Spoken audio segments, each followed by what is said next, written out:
Located somewhere at the crossroads of spirituality and the supernatural, heaven and hell, faith and fear, this is the Salvation Report. Salvation. And now, here is your host, world-renowned author and researcher, Robert Stanley.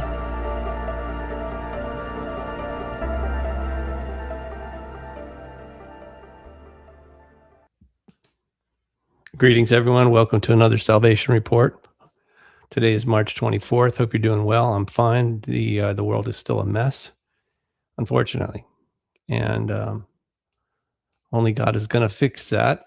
So hopefully everybody's on the right side of God at this point in their lives. If not, don't wait, all right? Because time's running out as far as I can tell. It sure looks that way to me. Okay, so we do have another special guest today. Things are going well. The technology is cooperating. Special guest today is Bruce TORRES, and he's the director of communications for the American Small Business League, an organization known for exposing how federal small business contracts are routinely diverted to large corporations. He can connect this latest scandal to a broader pattern of weak oversight, misuse of funds, and institutional failure, both in California and nationwide. Based in California, Bruce can also speak to the political environment surrounding Governor Gavin Newsom and why these types of controversies continue to surface. In addition, Bruce is the author of God, School, 9/11, and JFK, subtitled The Lies That Are Killing Us and the Truth That Sets Us Free. Let me show you what that looks like. And I'll have, by the way, as always, I'm going to have a link down below so that you can read this book. And if you want to get in touch with Mr. TORRES, that'll be available to you as well. So hopefully pushing the right buttons here. Gosh, there's so many buttons. Okay, Mr. TORRES, welcome to the show. Thank you for joining us. My pleasure, Robert. How are you today? I'm doing well. I wish I could figure out how to. There's too many buttons. I'm sorry. Anyway, so you're based in California. Yes. Have you always been there? No, I came out last year to join the American Small Business League, which has been here for 20 years. Oh, gotcha. And I hope it's treating you well. California is very beautiful and brutal at the same time. Wouldn't you agree? Yes, the weather is beautiful. People are people. Yes. And the politics is rather brutal. Yes. Mm-hmm. Okay, so if I do that, oh, interesting. All right, so why? Well, I know you're focused on corruption in California and across the United States, but since we're here talking, why did you write this book about God, School, 9/11, and JFK? I haven't read it yet, so could you kind of fill us in why you wrote that? My pleasure. First, a minute about, if I could, the American Small Business League. Okay. We're not focused on any particular state. We're looking at the federal contracting dollars that are supposed to go to small businesses. Right. And the corruption, the fraud, the loopholes, the lax oversight. We accuse the Small Business Administration of not overseeing, according to the intent and really the letter of the law, that the contracts that are supposed to go to small businesses. Maybe later we could explore that if you'd like. I just wanted to clarify that. Okay. And I'll mention our website, asbl.com, where folks could learn all about it. The bottom line is the problem is also a huge opportunity. If we got clarity about that, if there was an investigation and fixes, then the small businesses that are supposed to get these contracts, every year we're told they get the contracts they're supposed to, they don't. Right. But if the contracts really went to legitimate small businesses, Robert, they would create a couple of million new extra jobs every year on top of the jobs America typically creates, and there would be an economic boom. The big businesses that are getting small business contracts, they're already big. They don't create any new jobs. That's the problem, but that's also the opportunity. Wow. I've never heard that before, but it figures so much corruption and around the world. But yeah, I mean, some places more than others. I mean, that's what we're learning from citizen journalists, and that's kind of what I was focused on. Why I was interested in speaking to you, because especially California, where I'm originally from, I'm in Southern Florida now, but I spent my life growing up in Southern California, and there was always problems with the Coastal Commission getting paid off, and double standard. If you had the money, you could do whatever you want, basically, and unfortunately, things haven't changed that much. But if it wasn't for citizen journalists like Nick Shirley and James O'Keefe and others, we wouldn't really know about these things, let alone put pressure on status quo to resolve it, right? Absolutely. And you're to be commended to highlight them and such like. And it's a call to all of us Yeah. to just become more active and involved. It's hard. Most Americans live paycheck to paycheck. Yes. But it's still part of this experiment in self-government that Yeah. is the United States of America. Well, it's also dangerous. I mean, Nick Shirley, he had to hire private security, I guess, and I think James O'Keefe does too. I mean, those guys are, to me, that seems a little crazy. I mean, I love doing investigative journalism, but not if I'm going to get like killed. No one would not like to be killed for doing important civic or journalistic work. No. Yeah. And yet, that kind of what John F. Kennedy would call a profile in courage. Yes. There's a great case to be made when more of us are willing to say and live, give me liberty or give me death. We could be more effective in cleansing the corruption and reestablishing honesty, accountability, and transparency from our representatives at every level of government. That'd be yes. I'm all for it. I'm not sure how we get there. We don't even have fair elections. We get there one good conversation at a time like this. Okay, good. All right. So if you would please, I mean, because I'm very curious, having grown up I think I was like 3 or 4. Must have been about that when JFK was assassinated. The only reason I remember it, because it wasn't really on television. We saw the Zapruder film much later, but what I remember distinctly was my mom going hysterical. And of course, I loved my mom. I'm like, what's wrong? What's wrong? And he said, they killed the president. I'm like, who killed the president? Why would they do that? And well, she couldn't explain it to me, but maybe you can. Well, I'd love to. And thank you for the opportunity and your curiosity about that.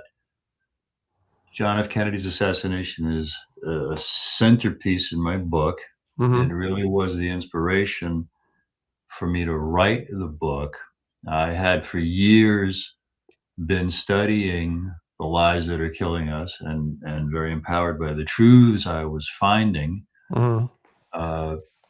Briefly, just how many official stories are lies, how Yeah. many crimes laid at the feet of others were really self-inflicted for the increase of government power and an increase of surveillance against us. It's a very nightmarish situation, and it really does, in a big way, kind of start with John F. Kennedy's assassination. So, if you're asking me, kind of who did it and why and what did it cause, is that kind of what you'd like me to kind of spell out? Yeah. Well, I mean, I know there's a lot of, we could spend hours talking about that, but specifically the why. If you could start with the why they did that.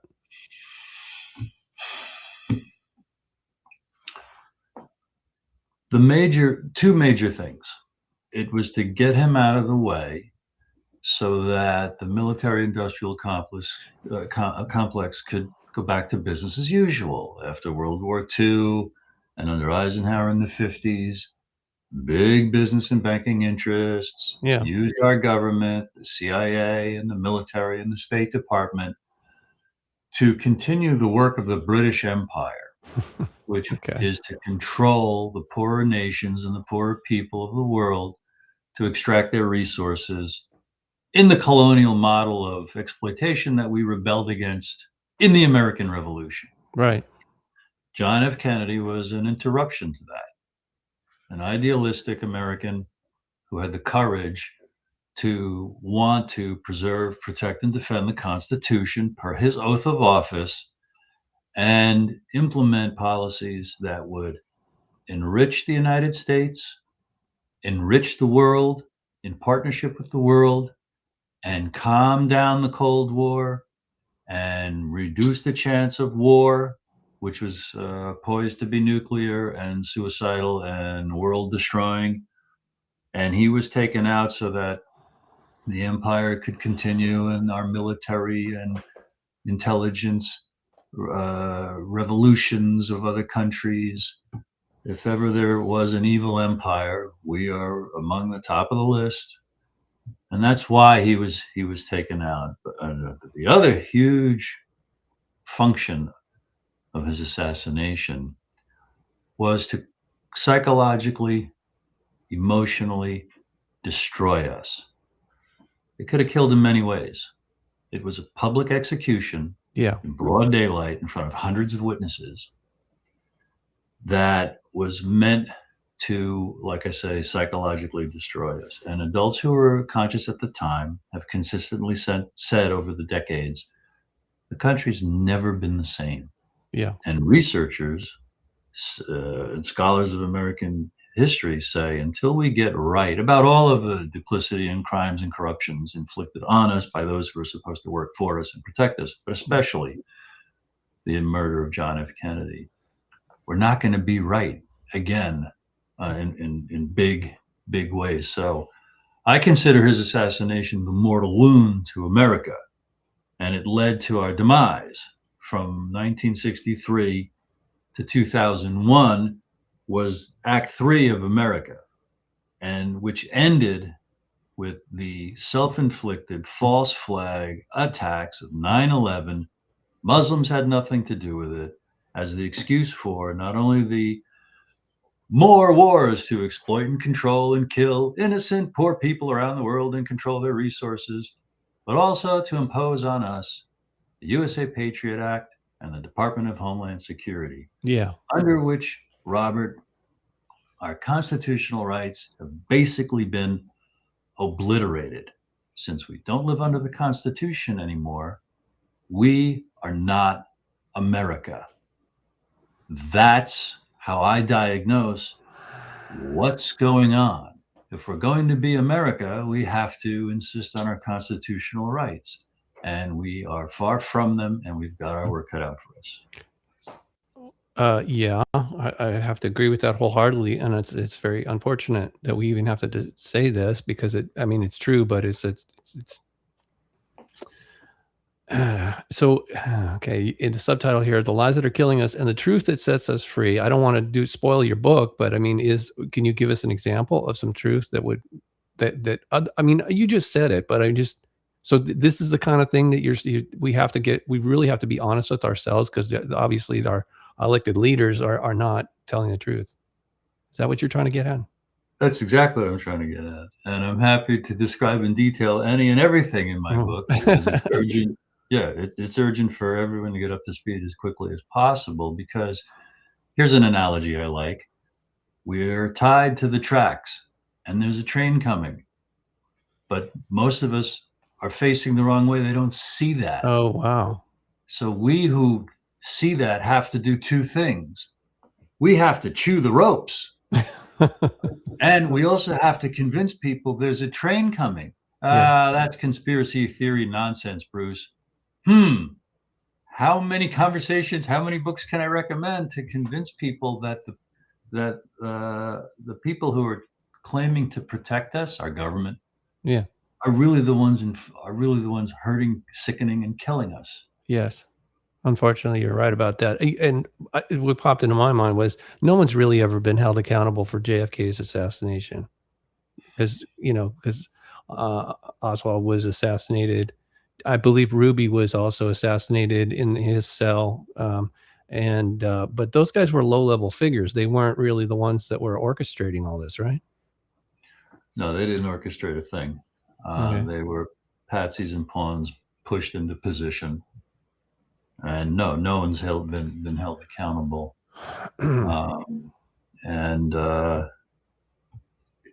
What I love is the fact that there's a group of researchers and investigators and even just students of history that will not let the story of John F. Kennedy fade into the forgotten, history. Yeah. It's still an outrage. And because the institutions that did it still reign supreme. The particular staff members age and retire, and their positions are refilled by young, fresh blood. But here we are 60-some years later, and it's only gotten worse. Anyone who looks at history since 1963, beginning with the nightmare and debacle that was the Vietnam War, and then Watergate, and then the dismantling of our industrial base beginning in the 1980s, and the destruction of our economy beginning in the 1970s, and then everything globalization, and now the phony baloney wars of terror. You see the perpetuation of these evil exploitive systems, generally well described as the military-industrial complex, serving all those horrible imperial designs and desires by the psychopaths in power, which is almost a contradiction in terms, because psychopaths gravitate toward power, Yeah. and power makes psychopaths often of those who attain power, because I've learned this from others, and I embrace it. Power over others makes a person insane, because It it's does. completely unnatural. I'm Yeah. not supposed to have power over anybody but myself. Right. You're not supposed to have power over me. I'm not supposed to have power over you. And that's part of the one of the revolutionary ideas of the American Revolution. It's called the consent of the governed. Right. Bong, that really was still a wonderful opportunity for us to embrace. Yeah. So at the top of the title of your book, God, but you put it with the, I see, just notice this. This is, I'm not laughing. It's just ironic. Okay. So you got the pyramid with the all-seeing eye. That is not as far as I know, that's not God Almighty that they're talking about on the back of the dollar bill, right? Or are they? Well, it's on my cover as foreshadowing of, hey, what's going to be inside this book? I see. Okay, I gotcha. Some teaching about that symbol, which is familiar to many. Yeah. Yeah. Okay. And God is listed with these other realities. School is a real thing. 9/11 was a real thing. Yes. JFK was a real thing. And God is a real thing, but I'm saying that the official stories of those things, and much else in my book, I see. the official stories are lies. The truth about those things can set us free. Okay, now I understand. All right, I'm a little slow, but I get it. No, you're not. It's your first conversation with me, so yeah. Well, I'm definitely going to read your book now. Okay, I'm not trying to be polite here. That's I've been a bibliophile since I was a little boy, and we didn't have television signals that radio was great at night when the ionosphere changed. But books, that was theater that I could control instead of this thing controlling me. So anyway, how has your book been received so far? It's been received beyond my wildest dreams. Oh, that's great. I send people to my site to learn all about it, BruceTheTorres.com. Okay. I tried to give it its best shot by doing the best marketing I could for it. I solicited opinions and reviews from people I respected and invited them to read it. And if they liked it, to send me a blurb I could use in marketing. And on my site, the whole homepage is a long list of great reviews about my book that I just encourage people to just go read about it. And then if you want to buy a copy, there are buttons right there that let people buy it. Yes, I see now. For some reason, your publicist didn't send me the link, but I'm glad you told me, because I'll definitely include it. Again, people, if you're just listening to this on some platform that doesn't have video, go to my Substack, robertstanley.substack.com, and then the links related to this interview will be down below on that page. Anyway, so the Small Business League, I know about the Better Business Bureau, but I didn't even know there was a small business league. And so what are you guys working on again? I'm sorry. No problem. The American Small Business League was founded in 2004 by Right. Lloyd Chapman, who for 15 years before that and for many years after that had sued many agencies of the federal government to get the truth about small business contracts that Mhm. he was finding case after case after case went to huge corporations. They were listed as small business contracts, fulfilling the government's goal of steering 23% of all federal contract dollars to small businesses. Wow. And what he found was billions of dollars every year in contracts, Robert, go to some of the countries and some of the world's biggest businesses, causing all those harms that I described at the beginning. And when he would win his Freedom of Information legal victories, exposing that this contract went to this big business, half of that contract went to that big business, that contract didn't give 16% to small businesses, it gave 1% to a real small business. He would issue a press release and he would be invited all over the media. He was on CNN, NBC, C-SPAN, Fox regularly. The New York Times calling him, the Washington Post calling him Uh-huh. for years and years and years. And congressional investigations were launched, often because of these findings, these news pieces based on Lloyd's legal victories. Many congressional investigations found the same thing and have concluded that the diversion of small business contract dollars to big businesses is the biggest problem in federal contracting. And we are reaching out to all the media that we can, to all the Congress people we can, all the senators we can, all the candidates for Congress, the House and the Senate this coming year in the midterm to say, hey, run on this on a silver platter where you want to give it to them and just say, campaign on this, expose the fact that the SBA in Washington, the Small Business Administration, is really aiding and abetting this kind of cover up, Wow. this fraud, frankly. Yeah. And when some brave, Congress people or an administrator at the SBA or some brave president with the stroke of a pen could launch an investigation to clarify and clean this up, Mhm. it's going to take a lot of us singing the song and asking for this, Robert, because no one in Washington wants anything to change. Because for all most intents and purposes, there are some honest people in Washington, but as an institution, Yeah. it all works. It's captured by the 1/10 of 1% of businesses that are big business. I got to do 60 seconds on this, Robert. You're going to love it. Okay, go. We are up and down through and through, nothing but a small business nation. 99.9% of all businesses in America, Robert, are small businesses. By the government's too large definition of up to 500 employees, we say a legitimate small business has up to only 100 employees Sure. because 98% of all businesses in America have less than 100 employees.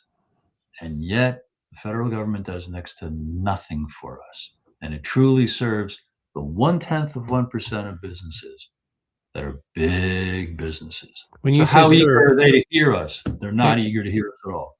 okay, when you say serve, you're talking about funneling money. If Well, I understand. buying goods and services from Oh, I see. those companies instead see. of legitimate small Oh, businesses I see. and all the other policies that serve the interests of these giant banks and corporations, not least of which, in fact, the majority of which is the military-industrial complex. Yeah.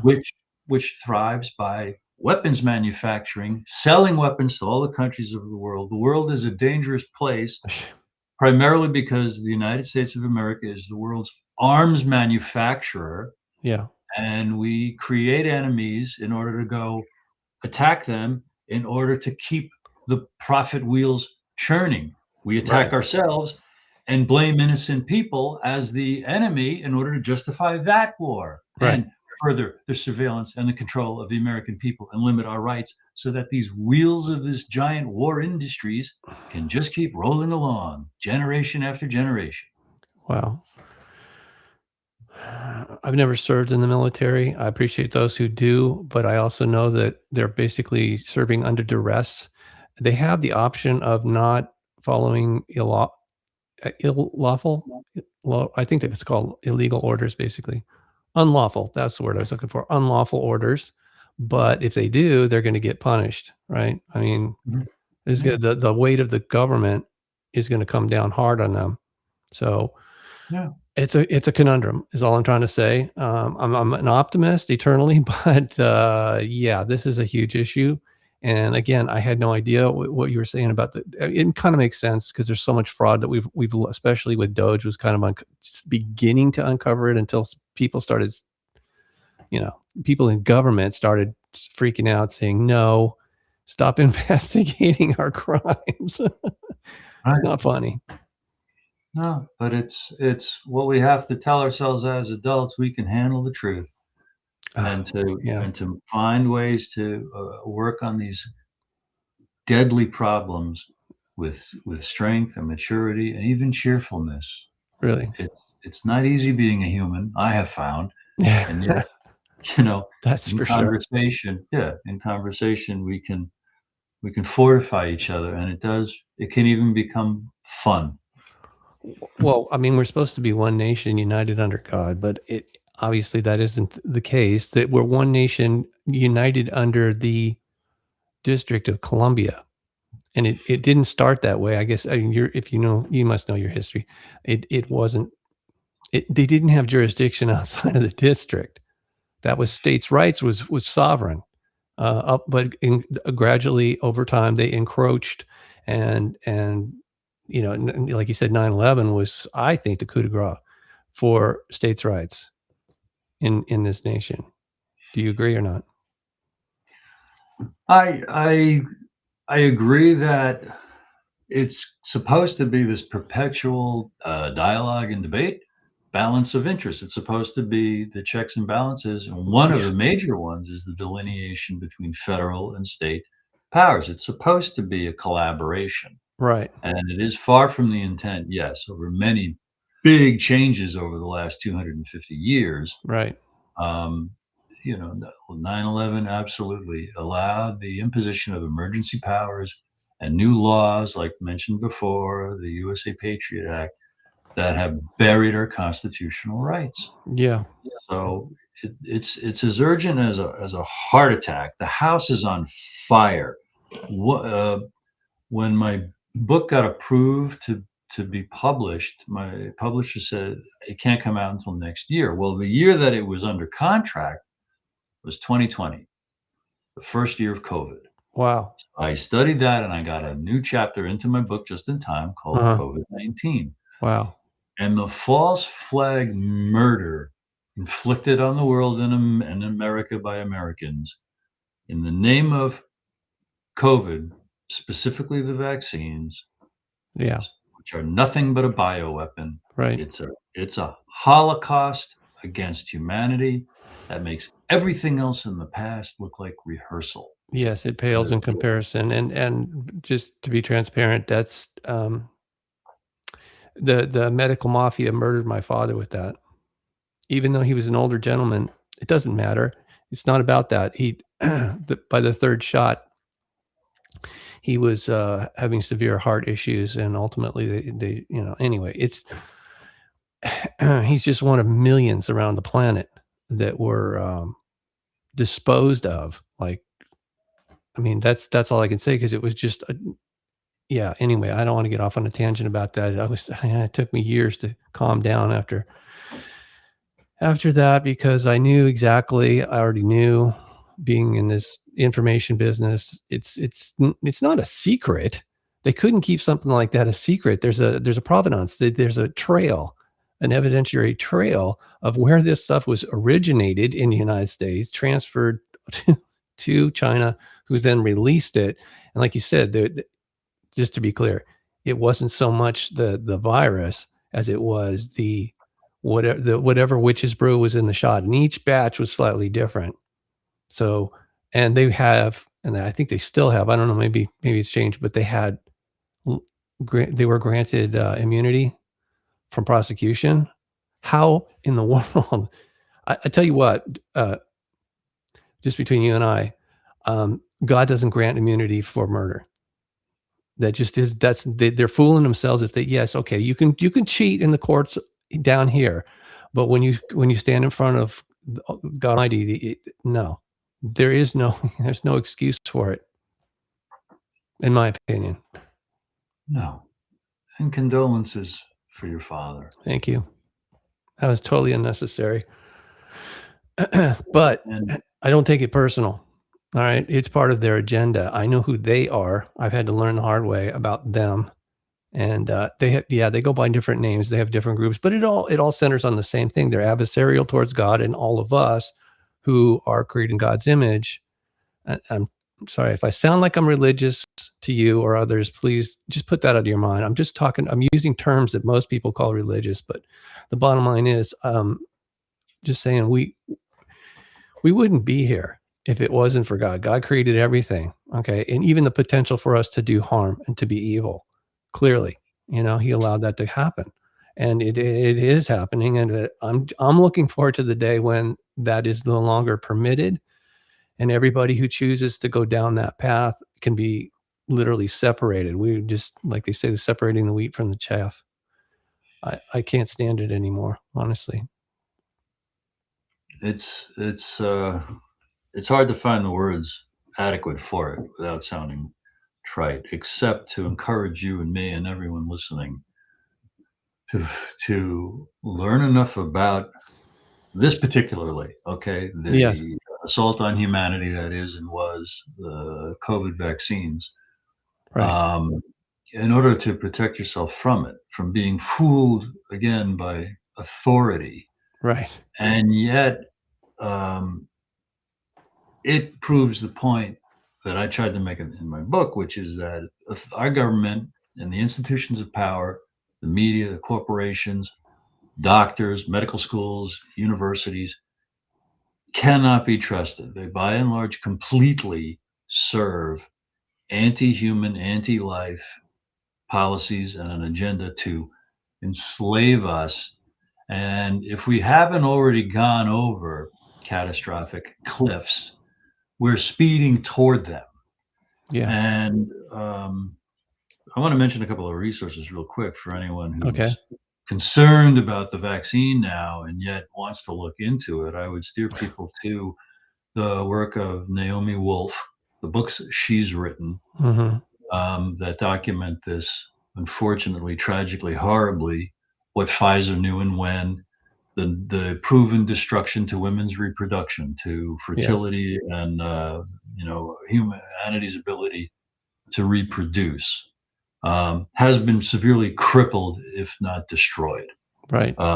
And what will survive could easily be really diminished capacities. That's how nightmarish it is. It truly is a depopulation agenda. Not all Yes. of humanity, but a lot of us, because they, the sickos at the top, are developing all this AI and all these transhuman type of potentialities because they envision a merger with technology because Right. of their horrible beliefs. So, Dr. Naomi Wolf, her books, a woman named Catherine Austin Fitz, Yes. an economist. She's more than an economist. Her Yes. site is solari.com, solari.com, to see this digital enslavement they're erecting with the Trump administration, whole hog helping, aiding, and Yeah. abetting Yeah. that, particularly if they manufacture a crisis, we might already be in the middle of it, that destroys the economy or the value of the dollar. And they say, here's the solution. It's Yeah. programmable digital currency.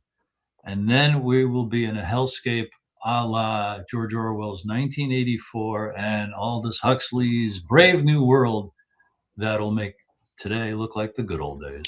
Yeah. And I mean, like, I'm 66 now, and so I've seen the regression of not just the country but the world. I've traveled around a lot. I've been to 59 countries, so I got to see it firsthand.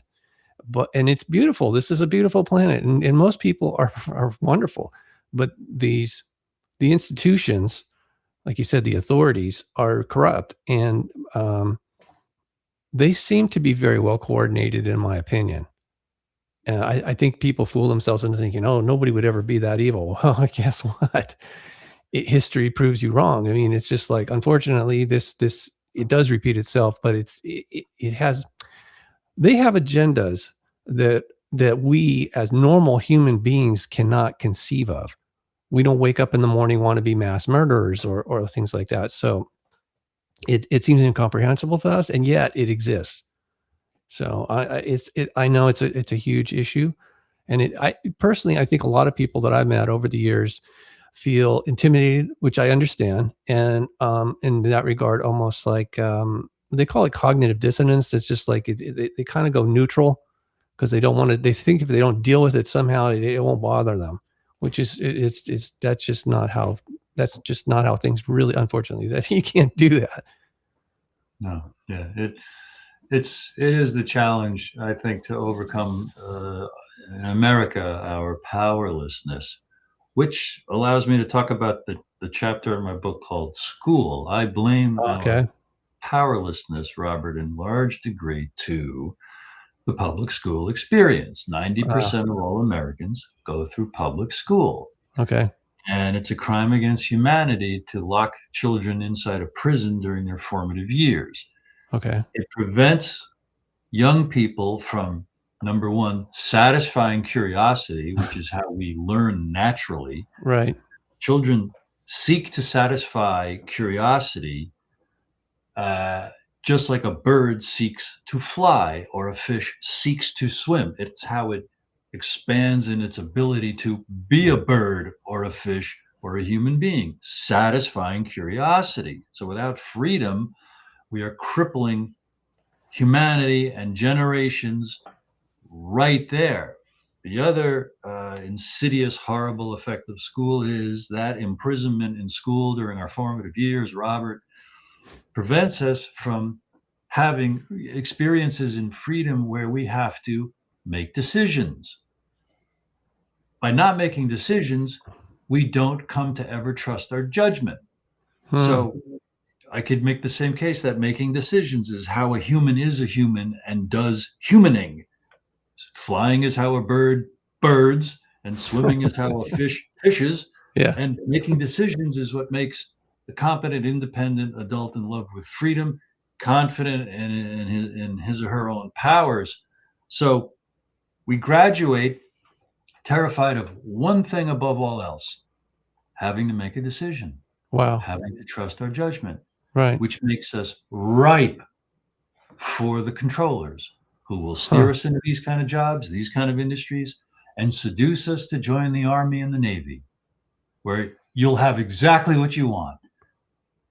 You'll be told what to do because Right. that's your comfort zone after 12, 13, 16, 18 years of school. That's your sweet spot. Tell me what to do. I can't think. I can't trust my judgment. I can't make a decision. I'm yours. Wow. That's a slave. That's a soldier. Oh man. Okay, that's a Now, so, mouthful. right. Now, how many don't become soldiers? How many are just floundering in depression, anxiety, video game addiction, pornography addiction, gender dysphoria, Yeah. suicidal ideation? Those things that were growing exponentially for decades up Yeah. until COVID. Since COVID, it's a rocket shot. Yeah. So overcoming powerlessness before you could take on City Hall, before you could think you could cleanse corruption out of the federal government, before we think we could take, the Congress back and have a government that works for we the people, you have to have enough people working for those things. So we have to have enough people who have the ability to muster that kind of confidence and overcome that kind of intentional powerlessness. Okay. I agree with everything you said. And I feel now blessed to have not been fully indoctrinated in the school system. Growing up, I thought there maybe that I was deficient. I was at least told, I was behind. And it's not because of my intellect. It's because I was traveling with my parents. So I had to do remote When I say that, I think, oh, internet? No, there was no internet. I literally had to bring the work with me and then turn it in when I returned to my home where I grew up in Malibu. And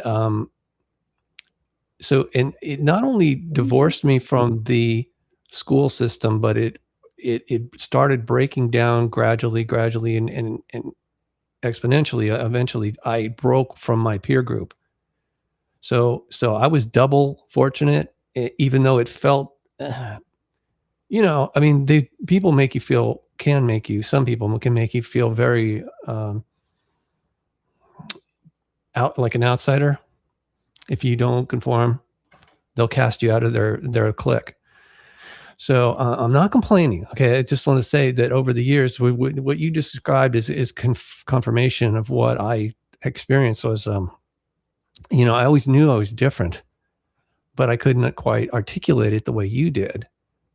So I have not been fully indoctrinated, and it definitely, it gave me a chance to question and learn, to educate myself by reading and asking questions and coming to my own conclusions, and then even questioning my own conclusions based on new information. So I became very rational in that regard. Just saying. What were your parents doing? What profession were your parents in? It wasn't the military. Yeah, a lot of people say, you were in the military? Yeah, no. My father was an artist. He painted pictures, and I guess they call it fine art, whatever. He just landscapes mostly. But and my mother was a concert pianist. So we traveled around originally through the Southwest in our station wagons, like the old days, right? And we'd go to different art shows that my dad had coordinated with other artists, and we got to see a lot. I mean, like I said, it was interesting to me. Always enjoyed coming back to Malibu because at the time in the 60s and 70s, it was still relatively intact.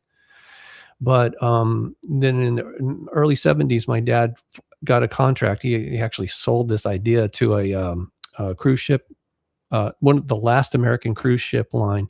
He said, hey, we could do entertainment on, and I'll teach people how to paint. My wife will, give concerts and stuff like that. And so from the age of 13 to 15, I was traveling on the cruise ships quite a bit. I mean, obviously a lot, over 5 countries in that time. And I got to see the world and meet people all over the world. It was fantastic, but it was so out of the norm that, yeah, I had to do correspondence courses. I barely got through junior high. And by the time I got to high school, I was pretty far behind. And they said, I mean, I'm not ignorant, but I was just not part of I wasn't in their curriculum scheme or schedule. So they said to me in high school, you're going to have to stay a year behind. I'm like, really? Okay. I don't like that idea. I found a tutorial school in my hometown of Malibu. And I told my parents, I said, hey, I can do this and I'll even graduate early. And they're like, we're not paying for that. I mean, they could afford it, but they didn't want to do that. So I said, okay, fine. I'll get a job and do it myself, which at age 16, I did. I got my first real job and I paid for the tuition to go. And I graduated 6 months early instead of a year behind. But it was it a correspondence course? No. It was come on. It was one teacher, one classroom, like the old days. I mean, literally. And she was credentialed, had the degree. She could teach. It's like homeschooling, but it wasn't. It was this weird hybrid thing. Anyway, so I graduated with not a diploma, but whatever, GED or EGED. I don't know. Anyway, I barely squeaked through high school.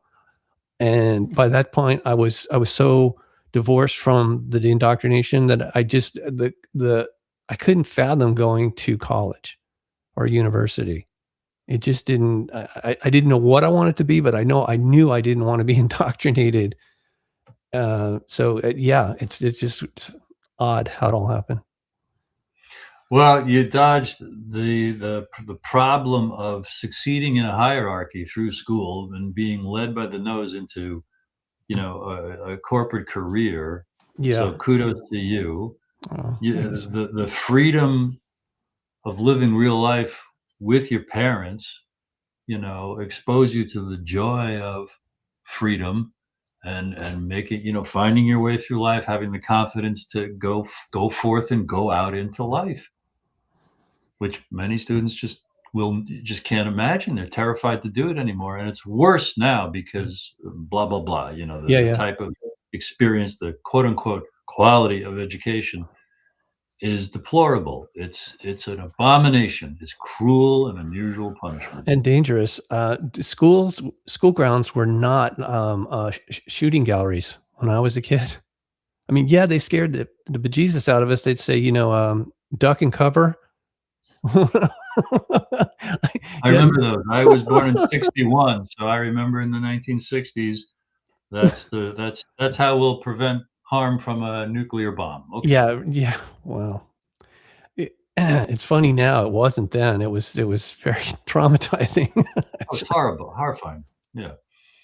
Um, okay, so well, since you brought it up, how can we rectify the educational system here?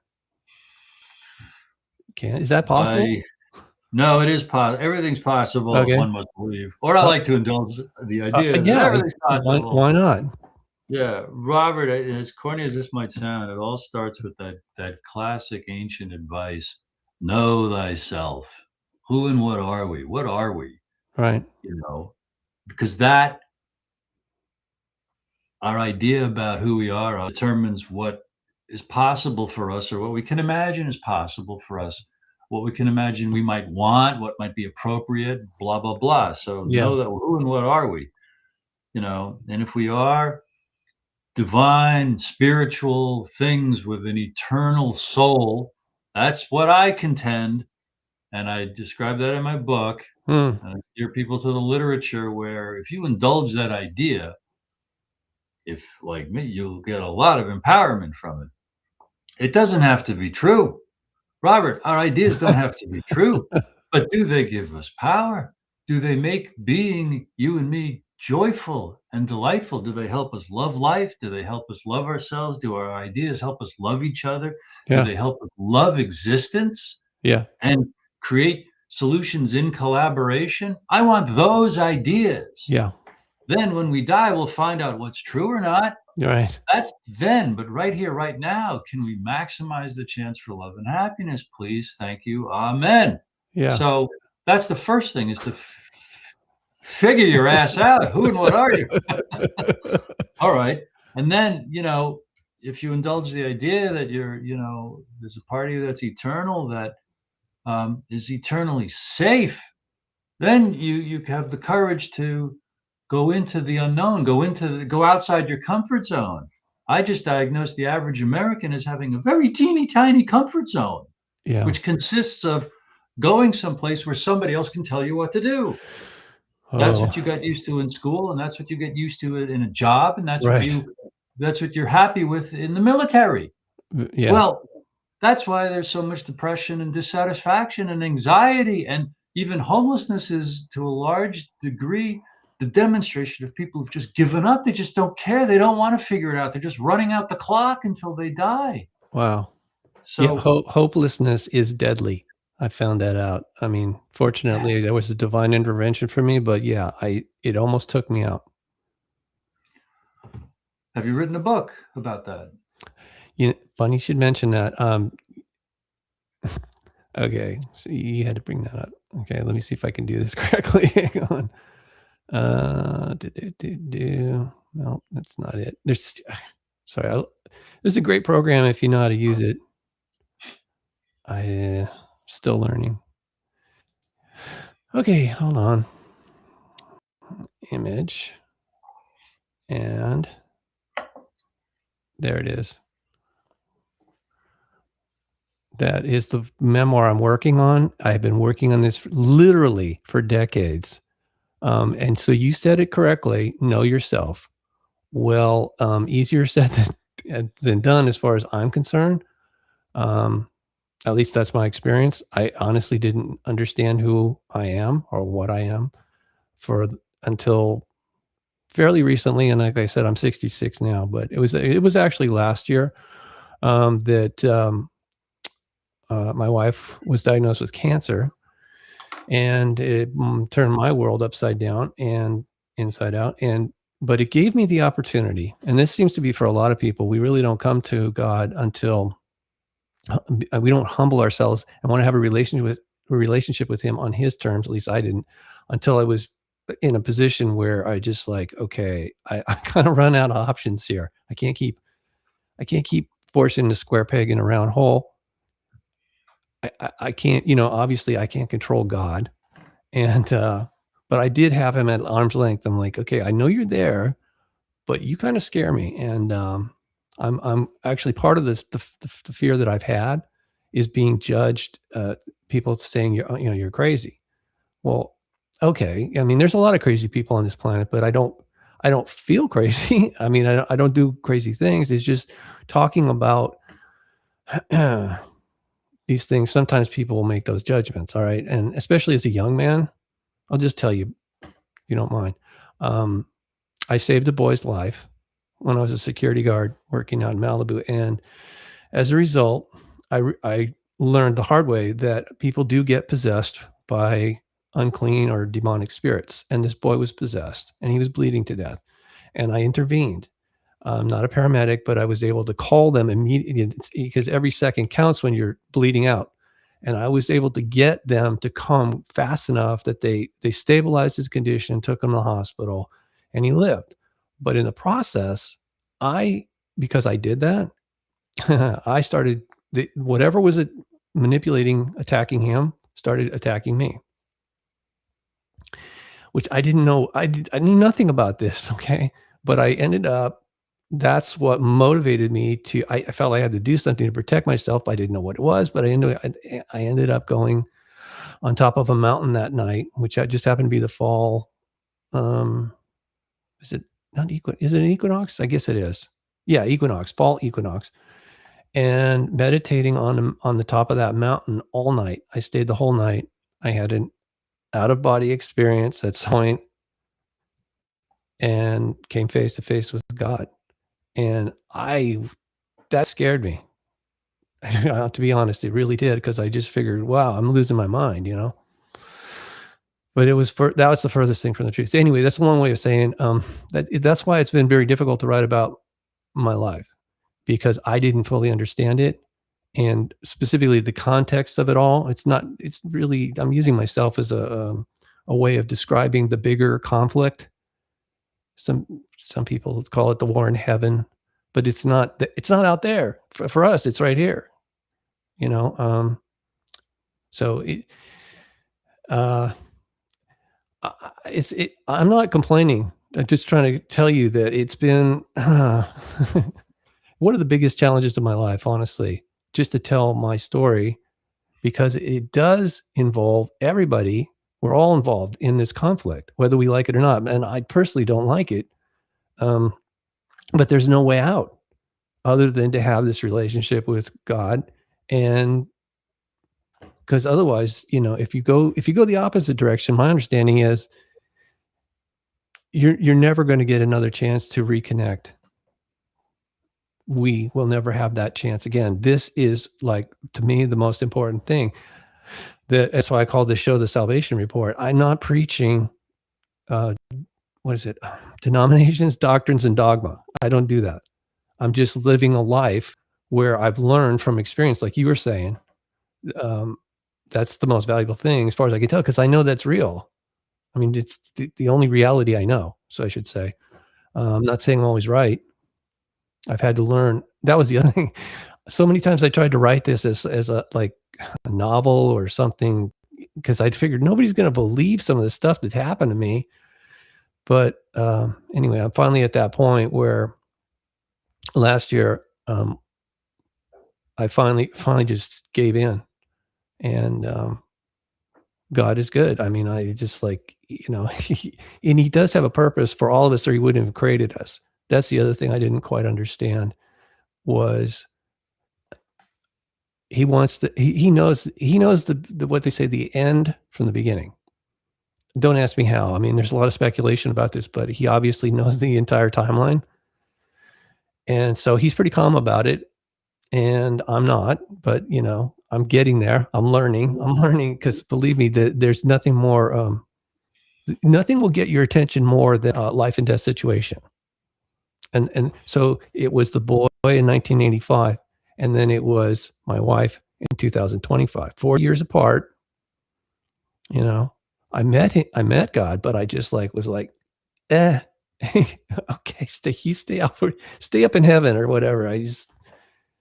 And then 40 years later, I was like, okay, I'm ready.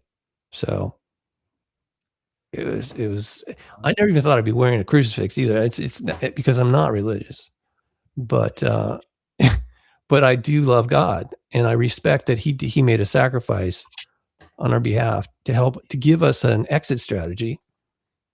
So anyway, I hope that answered your question. Well, yes, and raises a lot more. When might your book be finished, and when might it come out? Well, this is 2026. Making progress. Actually, do you know AJ Bryce? Yes. Okay. I mean, I know you're working with this publicity group, but so AJ and I met when I wrote my first book about the hidden history or the paranormal activity in Washington, D.C. He was scheduled to have me on with Laura Ingraham, but then he moved over to America's Morning News.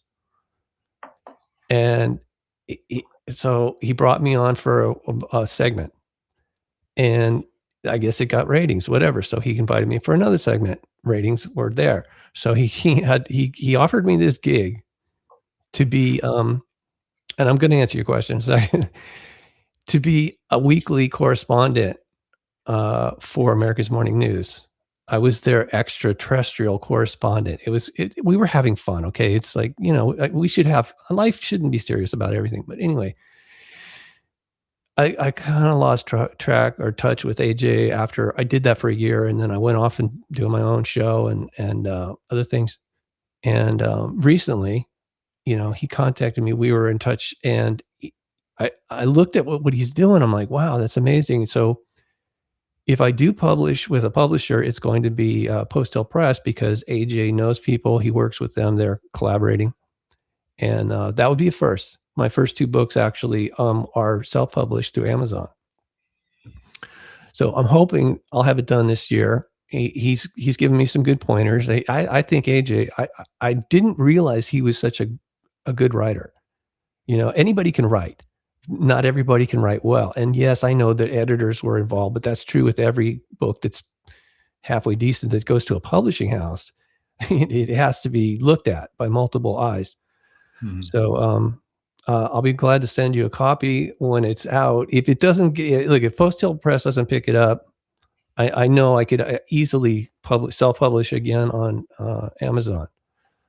Okay. But I want to make sure that it's the best product that I can possibly put out, and that is challenging, as you know, right? Do you have enough of it written that you could submit it to other publishers for evaluation? Yeah, I could. Okay. I'm still finishing. AJ told me, look, so how's your book proposal coming on, Robert?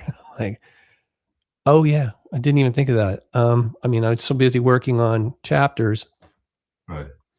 But the lead chapter is exactly what I told you, except in, great detail, saving the boy's life. Because you have to have some conflict and resolution. I mean, especially in a memoir, it's like it's like that. And I'm not fictionalizing any of this stuff. I mean, obviously some of the names are changed to protect people's identity. But well, a couple of questions, if I could. What was the name of that book about supernatural in Washington, D.C.?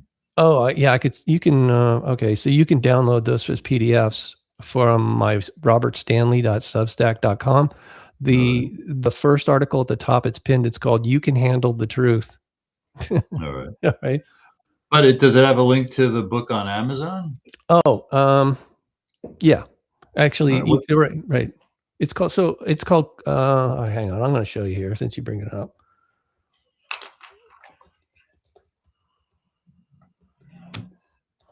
Hang on. And Okay, why isn't it coming up? Figures, just what I wanted. What did I do wrong here? Covert encounters.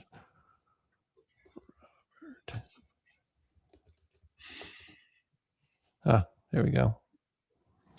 Okay, so back here, and I'm happy to look for it on Amazon. oh man, yeah, it's probably, and I think it's in Kindle, but like I said, at this point, it's been out there for a while. I just like people to have the option of downloading. I read a lot of PDFs. Okay, here we go. And is okay. Close Encounters on Capitol Hill. Yep, very well documented. It's not some weird theory, and it also I'll tell you what, it caused a lot of consternation on Capitol Hill when I released it. Well, I look forward to reading about it, if not getting it. Okay, well, I did marketing for 4.5 years for the publisher who published my book, Robert. And offline, you and I can talk about whether he'd be receptive to or not. He makes up his own mind. But I would tell you the website to look at and to see the kind of books that Chris has published, like mine. He's published mine, but other wonderful books. So you might think that he'd be a good fit too. Sure. It just wasn't really on my radar. I really wanted to get to the point where I had a clear understanding of what is the storyline. Because when you do a memoir, it's sort of juxtaposed. It's not like a biography. But it sounds like you could explain that in a phone call, and you've got material you can send any publisher that says, okay, this is what the book's about. Okay. Right. And you may even have enough chapters written that a publisher like Chris might say, send me those. He would take a couple of weeks to read them over, and then he can make a decision sooner than later. You never know. So I'll tell you this is the second book, Covert Encounters in Washington, D.C. I know it sounds similar, but it's actually different.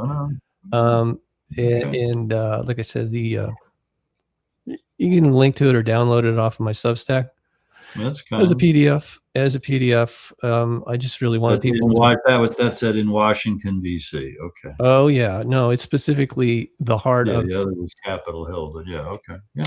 So the thing is, when I first was contacted by somebody that you'll read in the introduction, there is. I thought, you know what? I know that things have happened in 1952, but we're talking about now photographs coming up 50 years later. Somebody is standing in the same spot taking pictures of similar items. You know, what's going on here? You're talking about the UFOs over the Capitol building? Yeah. And it happened. Most people only know about what the mainstream media only published like 2 or 3 times that year that there was activity. I found that it was at least 80 times that they'd showed up there in the airspace, which is controlled airspace. All right. Granted, I did not know that. Well, nobody did. No, and that was the thing. So anyway, when I first got the first pictures, which are on 35 millimeter negative film that was analyzed specifically for the book, I got visited by a military helicopter at my home. I was living in Torrance, California at the time. And but here's the problem. I was very naive. Even though I'd studied this a lot and I'd had my own close encounters, I knew something was going on. But anyway, the bottom line is I do respect law enforcement, and I know they have a difficult job. All right. Yes. And they're just humans, and they're following orders, like you say, and that's usually not the best thing. But the bottom line is that they in the pictures, it looks like they're not responding to the threat. I would assume that if anything that comes into the airspace, let alone lands on the roof, that shouldn't have happened. Okay. And this is again why when I was brought into this, a retired CIA guy showed me the picture. Like, what do you think? I'm like, I don't know. So I contacted the photographer. Came from a very prominent military family in DC. And that started a dialogue. And then he was giving me all these files. I'm like, okay, all right. I said, and he says, and don't use my name because I'm a professional photographer. I worked for ABC News for 14 years. I can't, I don't want to lose my job, all this stuff. I'm like, this is crazy. So I said, all right, I'm going to publish an article and see what happens. I'll keep your name out of it.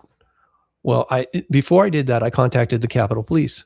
And I tried to talk to their public relations officer about this and saying, I got these pictures and this doesn't make any sense. Can I ask you a few questions on the record? And he was laughing. He thought, oh, this is hilarious. This guy must be on drugs or something. But I said, whatever. I said, look, sir, I'm just giving you an opportunity for your division, your department to come on the record because this doesn't make you look good that you're not responding. Anyway, so he took my questions down and then he called me. Oh, part of the thing was he said, who are you? And I said, I'm just an independent journalist. Where do you work? What are you doing? When are you going to publish it? All this, he's asking me all these questions. I'm like, all right, well. So obviously I became a big target for somebody by doing that, because eventually they called me back and they said, in a very robotic voice, yeah, there are people in the building all night long, this and that, answer my 4 questions, and that was done. Shortly after that, when the article was published, this is the first time these pictures were actually made public on the internet and in a publication out of New Zealand called Nexus Magazine. They're in multiple countries, English-speaking countries, right? And then this black military, unmarked military helicopter came to my home, circling very low around the roof. And I was home alone, thank God. And I came outside to see what's going on, and it was hovering. At that point, it stopped over my driveway. It was so low, I could have hit it with a rock. All right. I'm not kidding. It was that low. It was under 300 feet, which is illegal. But anyway, it's hovering over my driveway and I'm looking at them, and obviously they were photographing me or whatever. And then it went down the street and did a 180 and started coming back up the street. And I'm like, whoa. So I ran inside, got the point and shoot camera, and I'm just like, wow, what is that? And then I realized, oh, that's got to be connected to my investigation and the photographs.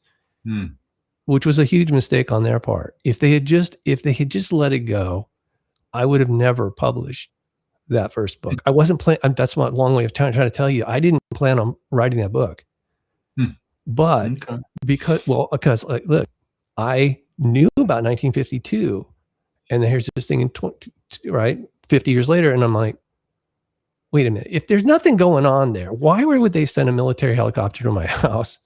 I mean, I'm assuming to intimidate me. I really don't know for sure, because they wouldn't talk to me. They just did that. Right. So I started looking. I'd actually, by that point, I'd been working not only as an editor for a magazine my wife and I had, but I worked for Honda Research and Development for like 6-7 years. So I was a professional researcher and editor at that point. And I was going deep, and I found 10, 20, 40, 50, over 100 cases in Washington, D.C. very rapidly. I'm like, whoa, that's not an article. Over what span of years? 1850 to 2006, I think, was the first book. So there was over 200 cases of people, credible people in the city, pilots, policemen. Over the centuries, you're saying? Over the centuries? Well, actually, 1850 to 2006. Yeah, that's right. So nice. It's a hidden history. It's like it's right there, and the UFO story is a huge story, and I think there's so much disinformation out there, and so much that's officially being revealed. I consider easily psychological operations to soften our minds for something, and it might be the worst case scenario of that Project Bluebeam, where they might stage the alien invasion as a means to lock the whole world down in solidarity, but martial law and eradicate our rights. Why? Of course, to protect us. Yeah, for our own good. Yeah. It's not funny. So, it's a nervous laugh. I can't help it. No, it's actually very healthy to laugh at it, because what the magnitude of how false everything is that we get shown and presented, if we didn't laugh at it, we would be crying all the time. Yeah, well, but that's why I wrote the article. It's just an updated report, a consolidation of the 2 books, as well as other information, and it's not even up to date. But my point is, it's ongoing. Nobody's addressing it. I mean, nobody. And believe me, I tried. Like I said, that's how I'm at AJ. But it was sure. Nobody's addressing what? Nobody's addressing what? the fact that they call it controlled airspace, right? It's supposed to be secure. I mean, and Okay. if you or I tried to fly anything into the airspace and we didn't have a Okay. transponder or permission, they would bring us down, they would lock us Yeah. up, they would fine us, Yeah. etc. But whatever Have these things are, they can do it with impunity. Go ahead. Are some of the major voices in the UFO field aware of this particular story of yours, like Yeah, Richard Dolan or anyone like yeah, that, he won't. Stephen Greer? They won't touch it. Yes, and You've yes, tried, and you've approached oh them? yes, yes, and I think Dolan actually was in a documentary briefly with Stanton Friedman about that had come. A crew came from the UK for Channel 4 to film, and it only aired in the UK. It was supposed to be in the United States, and somebody squelched it. So it's Richard Dolan won't touch an examination of how the restricted airspace over Washington, D.C. is routinely compromised by unidentified flying objects. yeah, That's what and you're as saying.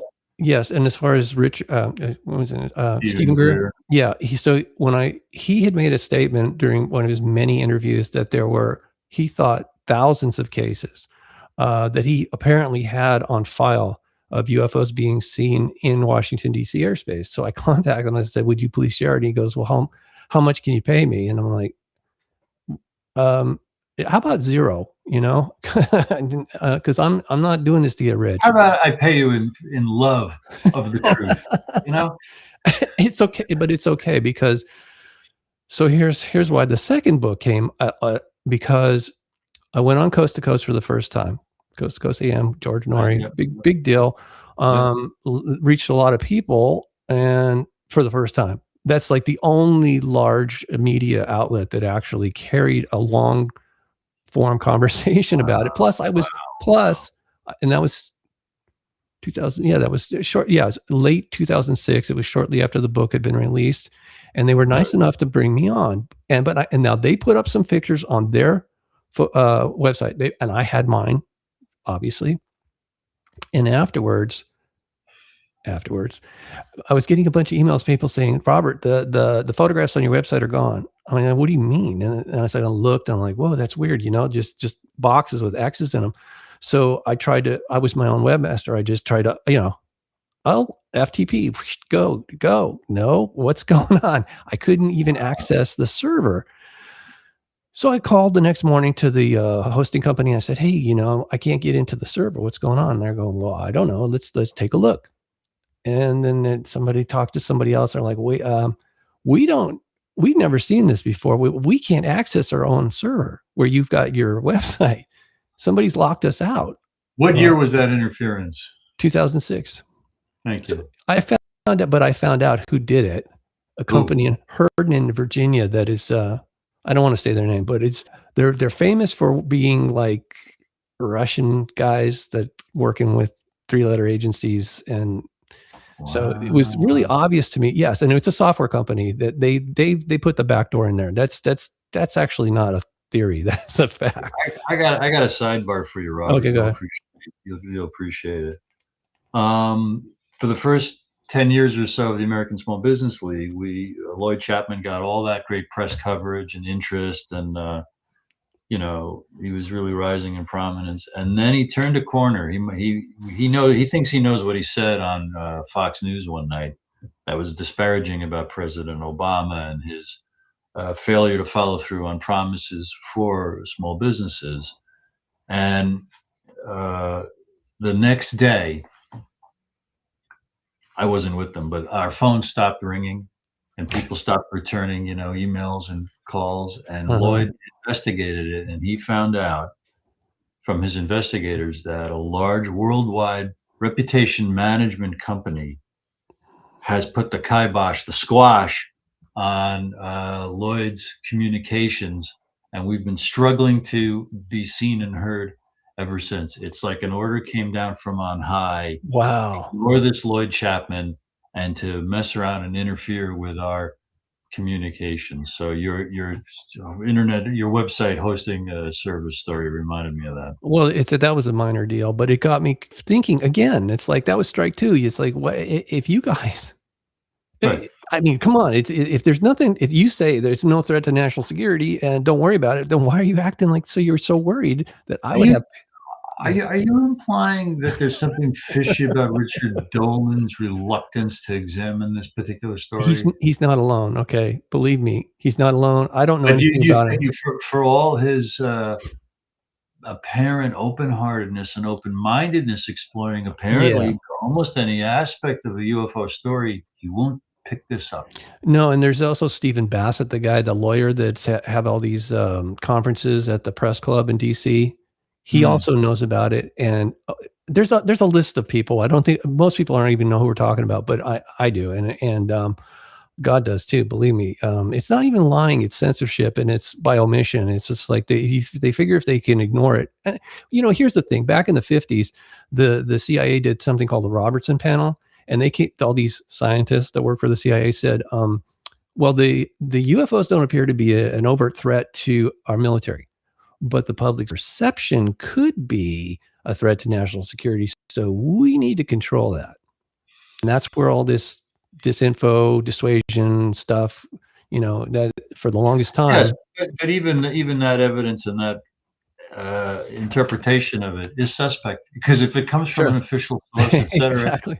I know. and that's I know what you that. and I know from looking deeply into it. Yeah. That we can't take anything at face value. Any official, even if it's supposedly a leaked document, it's supposedly something we're not supposed to see. It may have been manufactured just so we would see it. We don't know. Yes, that's called social engineering, but or psychological and mind control and propaganda and everything. The nice way of saying it is psychological warfare, which the Pentagon admits that they conduct on American citizens.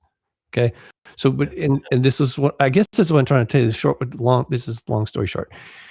The third strike was after I published the second book. I thought I was done. I really did, and but there was something missing, and that was I even interviewed a retired Air Force colonel about it, Air Force intelligence officer. He told me that there was a lot of movies and photographs had been confiscated specifically about events in Washington, D.C. and were being held in an archive underground. Okay, I can believe that. But I kind of remember there was something there, right, that I needed to see. And it was Walt Disney did I think it was 95. Walt Disney did a documentary about, it was about aliens being here, but it was really to promote a new ride at Disney World. Okay. And so in it, there was like 3 seconds of UFOs, I think it's black and white, but UFOs at night doing this around the Capitol building, like little insect maneuvers. So I contacted Disney Studios legal department, and I said, hey, I'm looking at this on the internet. It's a very, very poor copy. I said, do you guys have the original? And he says, oh, well, we have a copy. And I'm like, okay, can I see it in person? No. Okay, could you send me a copy? No. I said, well, do you know who owns it? No. Okay, so this is giving me a headache. But as I'm having this conversation going nowhere with this entertainment attorney, right, for Disney, here comes the helicopter. 2 of them. I think it was 2. Yeah, it was 2 of them. And it was the big helicopter. I think it was 2. Anyway, yeah, I think it was. Anyway, it was the big one. Not the first one was the smaller one, right? This was literally low, and that boom, boom, boom sound. It was like the whole neighborhood was doing just toom, toom, toom. And I'm inside on the phone. I toss it down, grab the camera, ran across the street. I don't know why I did that, but I maybe for a better view, but I heard them coming because they were so big and so loud. They come to the house and they did like this number over the house, which was so dangerous. It was so low. And, because when you do that, you slow down. When you do that in any aircraft, you do this and you're going to slow down anyway. Like, I'm watching this, like going, no way. And again, they went down the street, they did a 180, came back up the street, and I took the pictures. They were leaving. It was so loud and scared the bejesus out of me. I thought, okay, So I don't want to know what comes next. Whatever they got planned for me, it's not good. So I just said, that's it. I give up. I to myself, Robert, stop. And I couldn't. After a few weeks, I couldn't live with myself because I realized nobody else wanted to touch this. In fact, I didn't even want to touch it myself. But I realized if somebody doesn't finish this job, it's never going to be done ever. It's just going to go on and on. This is gathering the information that you put into articles on your Substack? It's on that. Yeah, it's in the book, but it's also, there's a lot of things that I did around that. Again, that's how I met AJ. That's how I did a lot of radio interviews about not just the book, but about what I'd learned about the history that nobody wants to talk about. And by the book, you mean one of the first two books that you did? Yeah, the first book, but then it became, that's what I'm trying to tell you. It became a second book because the first one has 200 accounts from 1850 to 2006. The second book has 1850 to 2010. There's over 900 accounts I was able to dig up. So it makes me think that Stephen Greer was probably telling the truth. I don't know. I never know with him. But the bottom line is we're not being told the truth about the controlled airspace over Washington, D.C. It's not, clearly. Have you tried to talk about those two? But when did the second book come out? 2010. Okay. Did you make an effort to be interviewed on as many outlets as possible about those books? Yeah, I'm sorry, that's not funny. Yes, I did. And again, I still have an open invitation to do Coast to Coast. I was doing it almost once or twice a year there for years. And they reach, but see, that's like preaching to the choir. And so contacting mainstream outlets, even AJ, he thought it was kind of, he thought it would be a funny segment to do. He didn't take it seriously. And I'm sure Laura Ingram wouldn't either, because in those circles, part of the psychological warfare is to dismiss it and to treat people like it's a stigma. It's a social stigma. You got to be nuts to talk about that stuff. Since 2016, 2017. Yes, it's changed. It has changed a lot. So are you encouraged to promote all you know in those two books? In my memoir, in the context of spiritual warfare, going back to literally the Garden of Eden and the fallen angels manipulating us, so then it actually makes more sense. You got to put it in a frame, a context. Otherwise people are just lost. They're like, yes, you're right. Sure. We've got that technology. Where did we get it? Is organic, or was it gifted to us by some very malevolent entities? Right. And you and I know, or at least it's a point worth making, and we've said it before in a few different ways, but it's that every way of presenting the UFO story has already been presented to us, and we need to be prepared for that to continue. For every single interpretation of the UFO story, all the uses that could be made out of it to confuse and drive us crazy. It's real. It's a psyop. It's man-made. Some of it was real. Some of it's a psyop. Some of it's man-made. The threat is bogus. The threat is real. We are going to be bombarded by that. I predict more and more, every version of it, to just confuse and have our heads spin. And we will almost not be able to believe our own eyes when we see anything, because there's already aerial demonstrations of holograms and drones laser and all displays and drones doing stuff that if people haven't heard this conversation, they're going to beep when they see stuff that surprises them, right?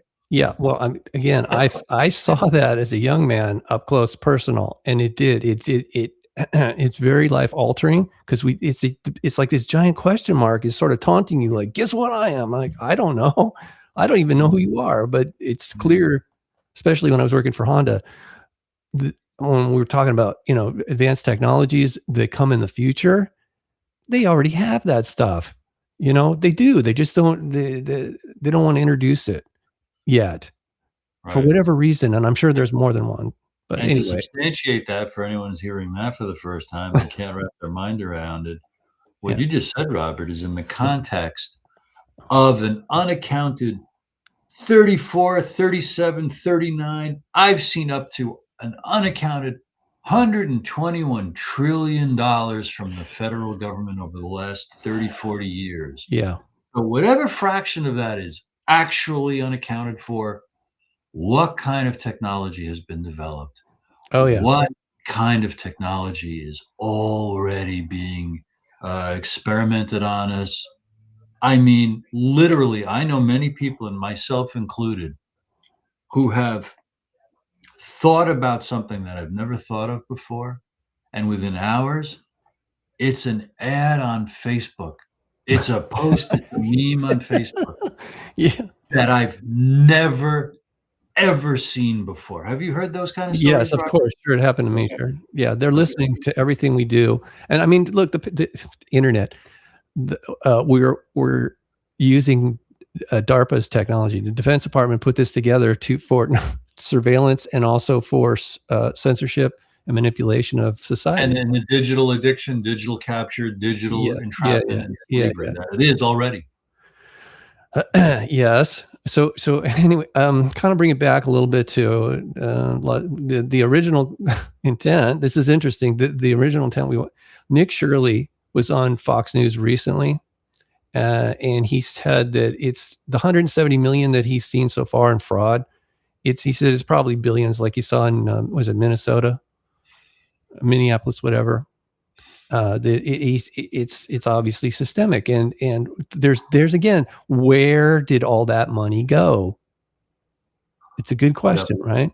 And Catherine Austin Fitts already talked about this too. I mean, before Doge and all this stuff, she was saying, yeah, they kind of wrote a loophole into this FASB 56, I think it was. Yep. Anyways, for people who don't know, it's just that Congress doesn't have the oversight anymore of spending on these special access programs, which Stephen Greer's talked a lot about, unacknowledged special access programs. One of the encounters that I had actually was out by China Dry Lake in California, and whatever this thing was, this advanced craft was silent, and it was ionizing the air around it, and it was going very slow, and it came overhead silently and went to the base. And after that, there was beams of light shooting off of the base later that night that made my hair stand up. So much power it would take to generate and it was pulse too. It was really weird. So you know what Nerf darts look like? They're segmented little cylinders. It was going off like that. The light was literally segmented, just boop, boop. No sound, but I shouldn't make sounds, but it scared me because I'm like, wow, well, what are they shooting at? What is that they're blasting off from the base there out in the middle of the desert? Yeah, and I'm glad you resonated or know of Catherine Austin Fitz's work. Yeah, she's fantastic. Everyone needs to contemplate what she is teaching and preaching about how they may have used this unaccounted money. For 30 years, she's been documenting this money. Yeah. And it's hand in glove with the other reports that the elite of the elite, the crazies of the crazies, with their anti-human, world-conquering, world-controlling agendas, are preparing the ability to survive something horrible that many of us may not survive, with underground facilities. It's breakaway technology. Yeah. She often describes them as a breakaway civilization. Yeah, I think Dolan was the first said that. Yeah, and then you remember how much has been shown, how the culture, the media, Hollywood and movies prepares our mind and maybe even taunts us by showing exactly a lot of their plans. Matt Damon was in a movie called Elysium, I think it was called. Yes. A scenario of yes. rich floating above the earth in a giant craft that they've created while the rest of us struggle down here to make ends meet and survive.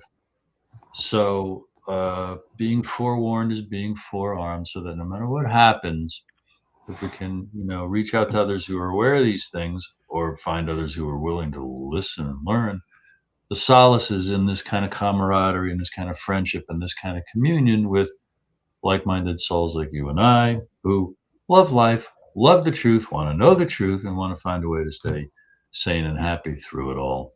Yeah, well said. Thank you. I appreciate that, and I appreciate your time. I don't want to keep you all day. It's just This is my idea of a good time. Is it? Okay, me too. Thank you. I appreciate that. So, there was just some things in the news that, like I said, Nick Shirley and okay, Yeah, so I want to comment on that a little bit. Like definitely what he found in Minnesota, and then now what he's finding in California.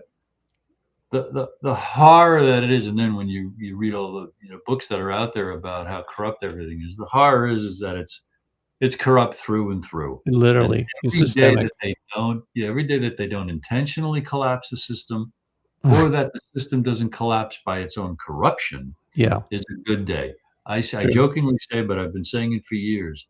Every day with electricity is a good day. You're And not we have to tell ourselves, if it all collapses tomorrow, and it's a Mad Max scramble for squirrels, let alone any other resource in order right, to survive, right. we have to find those who were not surprised, and we have to comfort those who are freaking out about it. And history tells us it ain't nothing new under the sun. True. Empires rise and collapse, and life goes on, and we can't take it personally, which is actually a point you made earlier about another Yeah. assault or offense. And that's the good news. It's another piece of good news, is it's like, it's what we do. And Yeah. it goes back to human nature, and and I love this model, and then I'll give it back to you. It's the bell curve of diagnosing how does a large group operate. And I think in humanity, the big fat middle, the majority of us love life, love each other, Right. and the thing we love the most is doing what quote unquote everybody else does. We've got no desire to conquer each other. We've got no desire or predilection to protect each other. If we're all getting along, we're all getting along. If we're all afraid of each other, we're all going to be afraid of each other. And we are influenced by the fringes, the small True. percentage at this end who wants to dominate, conquer, control, murder, exploit the rest. And over here, the saints who want to say, they're there, everything's okay, Yeah, you're yeah. an eternal creature, and we have to resist these evildoers, and we have to, these are the saints like John F. Kennedy, Robert Kennedy, Martin Luther King Jr., Malcolm X, Mahatma Gandhi, who want to raise up even Jesus, who want to say, hey, listen, this only works if we love each other as ourselves. Yeah. Yeah, absolutely. I agree. Okay, so briefly though, Nick Shirley was one. James O'Keefe found some group is paying homeless people to vote. I know it's crazy, but that makes perfect sense. If you've ever been downtown to Skid Row, that place is Mad Max. It is. It just is. It's. I don't recommend it. Dr. Oz is on it too. Healthcare fraud, California. Sheriff Chad Bianco, Riverside County has found that there's like thousands of, 500,000 ballots in voter fraud that he's investigating there. And naturally, the Attorney General for Governor Newsom is trying to squash that if possible. I don't know how you could possibly do that, but there was one other thing here. Cesar Chavez has been in the news recently, being a child molester. I don't know if that's true, but based on what we've been saying about people in positions of power, even if he isn't, he's being accused of it. So it tarnishes everything that was related to the movement for, I guess, human rights. Right, the migrant farm workers. He was a hero in the 60s, 70s, 80s. I think he passed in the early 90s. True or false? One has to dig into it. It's akin to in the 1970s when public outrage forced Congress to re-examine not only the crimes and abuses of our intelligence agencies, the Church Commission, I think in 73, 74, 75, but then they literally re-examined and investigated the assassination of John F. Kennedy and Martin Luther King. A flood of books and eyewitnesses and blah, blah, blah came out calling President Kennedy nothing but a drug-taking womanizer who shared a girlfriend with mob boss Sam Giancana, involved with killing Marilyn Monroe, blah, blah, blah. There's a whole decades now of literature about that. Wow. Yeah, you're right. Is this latest revelation about Cesar Chavez real or manufactured? Because I need to say, in the decades since, there's a body of work and research that refutes those accusations against John F. Kennedy. So everything's a free-for-all. Yeah. You cannot believe the first book we get about John F. Kennedy or Marilyn Monroe. We can't believe any one book about anything that says this, that, or the other thing. One has to trust the impression you get after looking at these things yourself alone, and go with your gut. And it's okay to say, I'm not choosing to believe anything one way or the other, because it's impossible. It's almost impossible to know.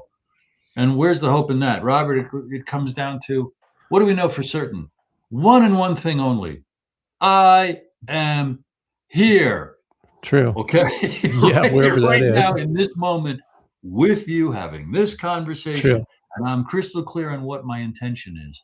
It's to love and honor you and what you have to say, what I think and feel, what you think and feel, right, and to grope toward understanding together. Yes, mutual respect and reciprocity. That's a beautiful way to live, and I encourage more people to try that instead. Because look, social media, that wasn't an accident. That was done to us by design to make us more antisocial, clearly, and yet it's a double-edged sword. They can give us this tool to try and do one thing, and yet we turn it around and use it for something good. It's phenomenal. Well, yeah, and it's like any tool. It's the insidiousness of those who want to stir up trouble. You think of the character Iago in Othello, who's whispering horrible things in his ear. Yeah, that turns this man who loves his wife into, spoiler alert, his wife's murderer.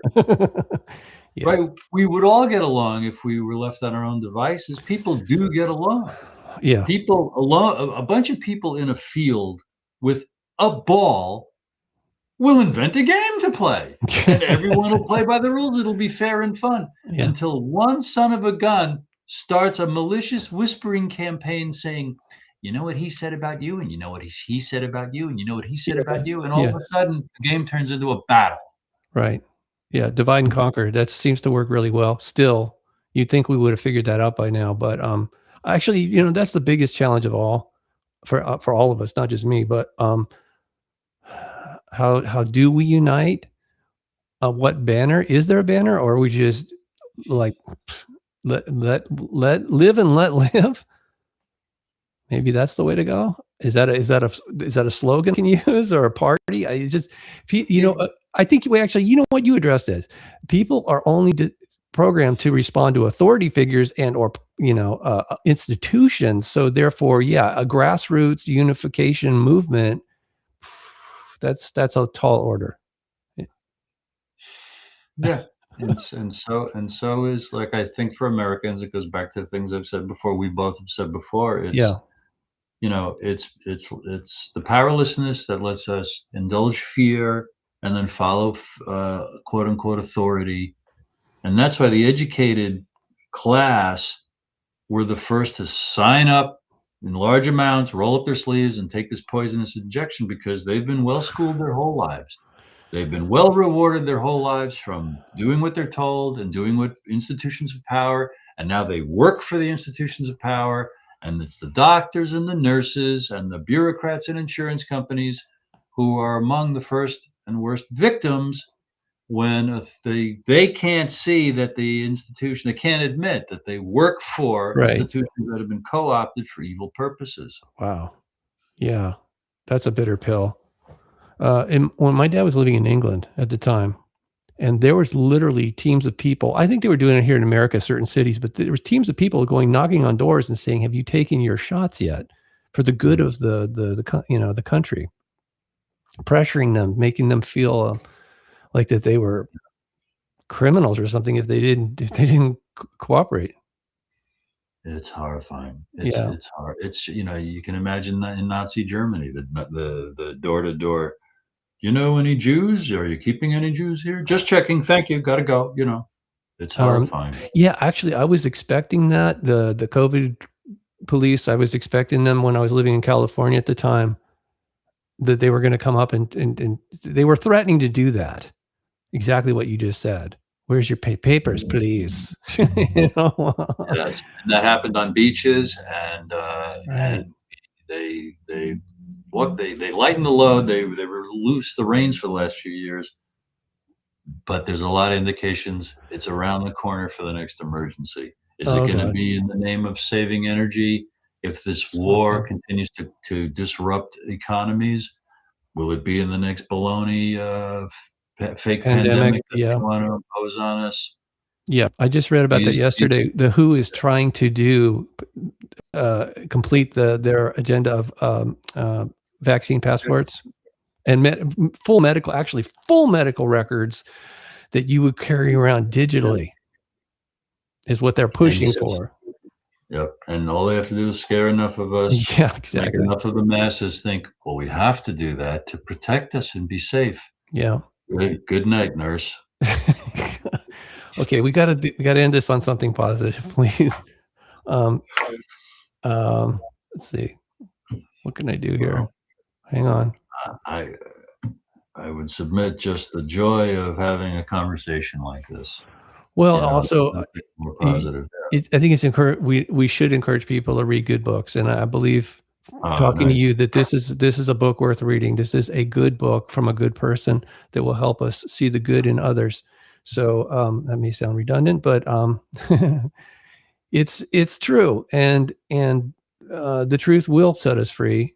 The problem is finding it truth on a, they say the first casualty of war is always truth.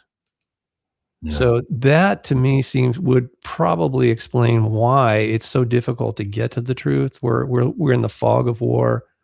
All this propaganda is making it very difficult. Not impossible, but again, I agree with you. We should help each other as much as possible to see things that are accurate. Maybe that's probably a better word for exactly what they are, and not what we want them to be or what others tell us they are. We should really do our own due diligence on everything. And also to come together face to face, even like this, but in real life, we need each other's perspective. Because guess what? While you and I are talking face to face, Mm-hmm. I can see what's sneaking up behind you. I can protect you. Mm, You can see that's what's interesting. sneaking up behind me. So we need each other's perspective. We need to Wow. find truth by comparing, what do you see? What do I see? Uh-huh, And we uh-huh. really expand our powers by doing that. Wow. Okay, that's a really good one. I've never heard that before, but that makes perfect sense. In the battlefield, they call that situational awareness. But yes, you got to have buddies on the battlefield, otherwise you're pretty much toast. If you're just out there solo, We only see what we see. yeah. What do you see? I exponentially expand what I can imagine. Yeah. Okay, Mr. De Torres, pleasure meeting you, and commend you for your work. I hope you'll continue that, and I'd like to continue the conversation off of this platform at some point. And Likewise. can I contact you through your website? Absolutely. And as soon as you stop the recording, let's share each I- other's contact info. If okay, I'll push the buttons and hopefully you're still there. But I need to, when I end the show, I'm going to do a little close, and hopefully you'll still be there. Oh, but also you and anyone can contact me through my website, brucedetorres.com. Okay. My email is bruce@brucedetorres.com. Oh, That's that's not the easy. main one you and I'll use, Okay. but that's my public one anyone can use. Yeah. Perfect. Okay. I'm going to officially say thank you again. And I'm going to close the show. Hopefully you'll still be there when I get back. All right. Very good. Thank you. Good night. All right, ladies and gentlemen. I hope you enjoyed that interview as much as I did. That was quite a conversation, really very helpful. And please be good to each other. We really need to be at peace and to be honest with ourselves and each other as much as possible. So that concludes another Salvation Report. Until next time, may God bless you always and in all ways. Good night.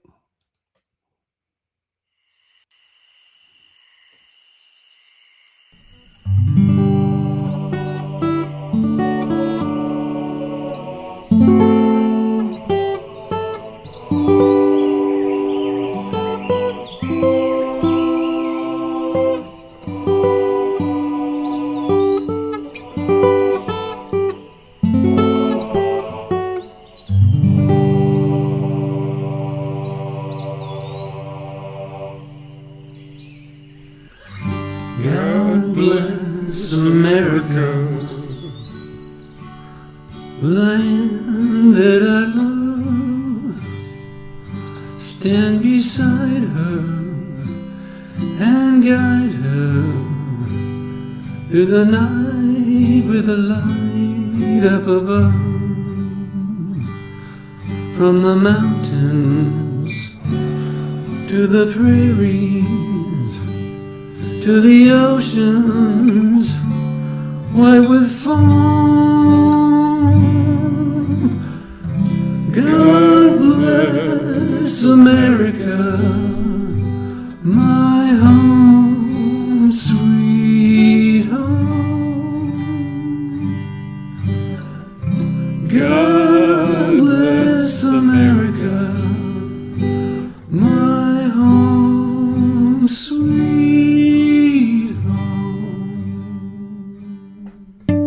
I pledge allegiance to the flag of the United States of America and to the republic for which it stands, one nation, under God, indivisible, with liberty and justice for all.